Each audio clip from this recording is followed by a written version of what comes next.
I chose to focus on Hurricane Katrina. Hurricane Katrina was one of the most powerful hurricanes ever to come to the U.S. and nearly destroy all of New Orleans. It was the 6th strongest hurricane in the Atlantics. At least 1,900 people lost their lives. Hurricane Katrina started off as a Category 1 hurricane, then hit Louisiana as a Category 3 hurricane, with winds close to 125 miles per hour. It started in the southeastern part of Bahamas on August 23rd, then strengthened into a tropical storm, Katrina. It then started moving north and hit Florida as a Category 1 hurricane. After that, it moved toward the Gulf and started regaining strength from the warm waters. It then started moving toward land and ended as a Category 3. Most of Katrina's damage was due to flooding. When the hurricane hit, the water came through the canal at such force it was apparently too much. You can see the massive breach here, and when you look around the corner, you can see what the water did to the lower 9th Ward. It completely destroyed neighborhoods. Later, people are still living in temporary accommodations due to the hurricane.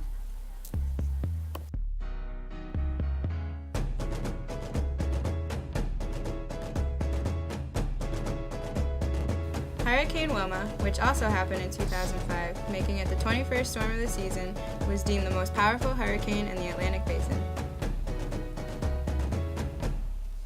Being a Category 5 storm, Wilma's winds reached the maximum of 175 miles per hour as it traveled through the Caribbean Sea.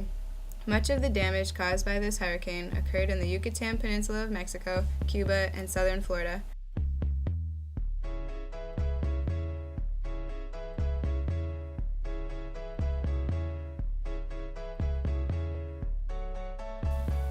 In Florida, Wilma caused the largest electrical disturbance in history, causing 98% of South Florida homes to lose power in 42 counties. Well, I tell you, the thing that I have to keep my eye on is the loose debris that's around. A lot of these palm fronds have been snapped off these trees without much resistance, and those things can weigh quite a bit, and obviously if you get hit with one of them, it would not be a very pleasant experience.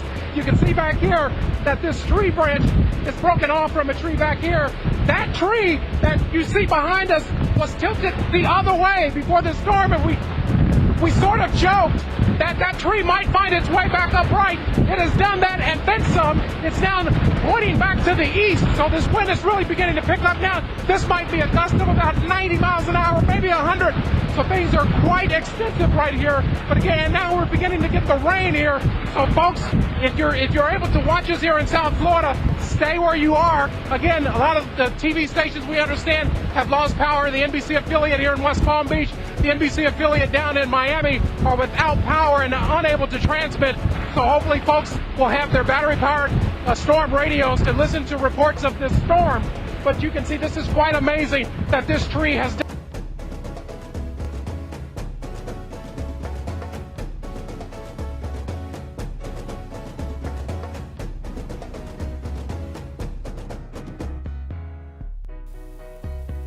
Wilma was named the 3rd costliest hurricane in U.S. history, costing $20 billion in repair and killing 23 people in its path.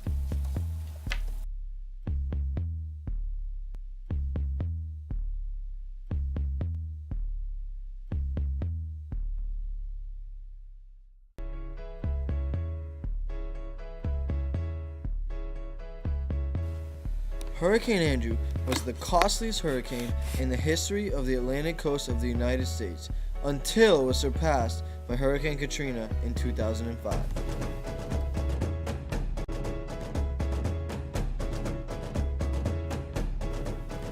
It was the only major hurricane of the otherwise inactive hurricane season of 1992.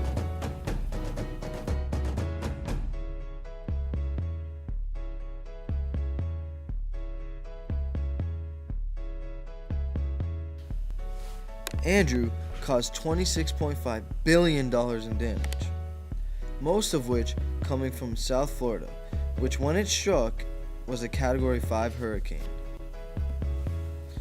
Unlike most hurricanes, the vast majority of damage was due to winds. Over 600 National Guard troops were deployed to the region to restore order.